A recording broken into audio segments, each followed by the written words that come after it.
ولعلك تقول لي أيها الشاب مهلا مهلا، فأنا لا زلت شابا ولم أشبع من الحياة.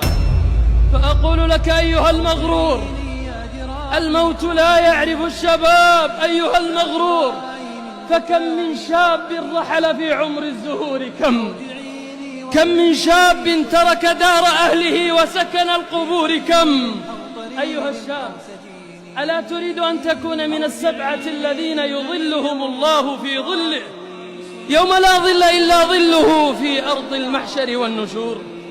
ألست شابا قويا تحب التحدي والمغامرة؟ هل تستطيع تحت وطأة الفتن وهذه الفتن المعاصرة أن تجعل أمنية تحقيق ظل الله عز وجل في ذهنك حاضرة؟ هل فكر منا أحد أن يكون من السبعة الذين يظلهم الله عز وجل في ظله؟ هل فكرت في هذا أيها الشاب، أم أنك انشغلت في هذه العاجلة وتركت الباقية، أم أنك انشغلت في هذه الدنيا وتركت الآخرة؟